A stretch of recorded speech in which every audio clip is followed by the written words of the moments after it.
Halo semuanya, di video kali ini kita akan membahas sesuatu yang sering dianggap sensitif, tapi sebenarnya sangat penting untuk dipikirkan secara rasional.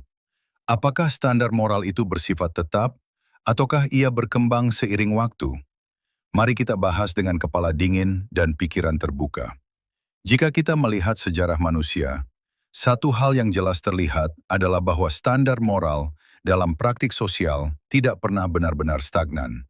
Ia berubah, ia dievaluasi ulang, ia dikaji kembali.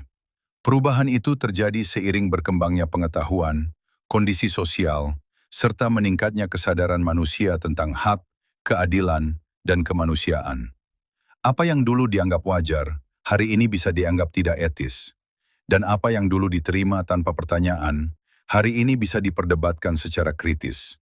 Itulah dinamika sejarah moralitas. Setiap tokoh sejarah hidup dalam zamannya masing-masing.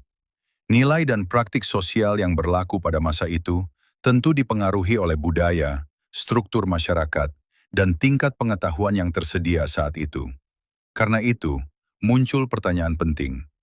Apakah standar moral dari satu tokoh di masa lampau dapat diberlakukan secara mutlak untuk seluruh zaman dan seluruh masyarakat?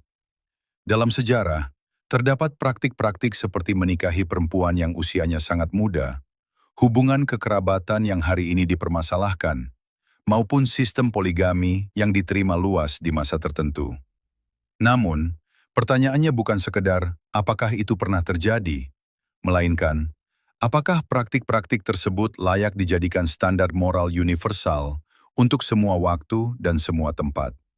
Standar moral yang bersifat universal tidak seharusnya berbentuk aturan yang kaku dan tidak dapat dikaji ulang, melainkan sebagai prinsip dasar yang terbuka terhadap refleksi, koreksi, dan penyesuaian seiring perkembangan zaman, dengan tujuan mendekati bentuk keadilan dan kemanusiaan yang lebih sempurna.